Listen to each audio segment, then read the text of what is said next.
Hello, my name is Nha Tran. I'm a PhD student at the University of Michigan. I received the PhRMA Foundation Predoctoral Fellowship Value Assessment Health Outcomes Research. So my journey in becoming a scientist was not straightforward. Originally, I was a community pharmacist in Australia, then a pharmacy regulator in Vietnam.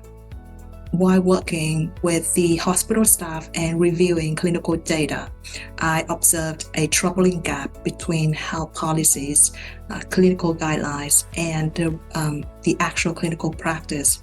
So, for example, physicians were often prescribing high-risk diabetes medication to older adults, despite clear recommendation against such practices. And this gap contributed directly to the suboptimal patient outcome and unnecessary harms. So driven by a desire to close this gap, I decided to pursue PhD in clinical pharmacy translational science at the University of Michigan. My research, supported by the PhRMA Foundation, focuses on a critical question: what motivates or stops overtreated older adults with diabetes from talking with their clinicians about taking less medications? Many of these patients continue to take high-risk medications they may no longer need, and that increase their risk of experiencing serious side effects such as low blood sugar, false confusion, and possibly hospitalization. So by understanding what drives or discourages these conversations from patients' perspectives, my work aims to develop tools and strategies that empower patients to raise concerns and make informed decisions with their clinicians.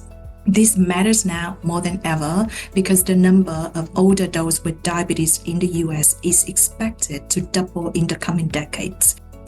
So ultimately, my research will help create a safer, more personalized care for older adults with diabetes by ensuring that medication help and not harm, and their needs and preferences are central in every decision.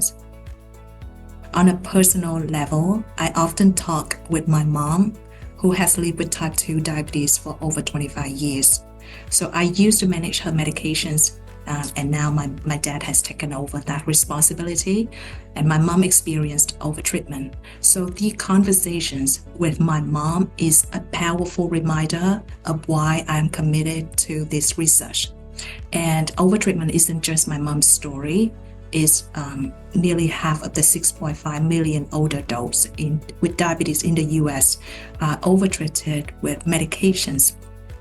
And as a pharmacist at heart, I envision a healthcare system where medications serve their purposes in improving our lives rather than complicate them.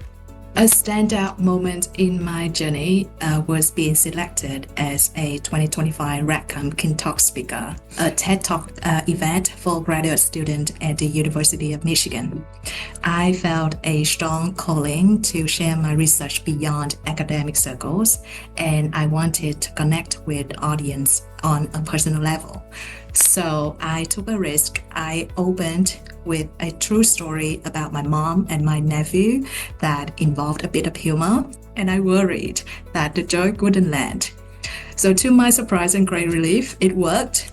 And our speech coach told me afterward that even the cameraman behind the scenes was laughing. And most importantly, this experience taught me that storytelling with a bit of humor could effectively convey my research to a broader audience. And it reminded me that my research isn't just only for scientists, healthcare professionals, or policymakers. It's also deeply meaningful to patients who can resonate with these messages in their daily lives. So my long-term career goal is to become a health policy researcher focused on developing implementable, evidence-based, patient-centered policies. Ultimately, my goal is twofold: to empower patients to be active participants in deprescribing conversations, and to provide clinicians with the tool that they need to navigate these conversations confidently. This approach can help reduce disparities in health outcomes driven by varying levels of patient engagement and generate the patient-centered evidence needed to inform policy, research, and clinical practice in the long term.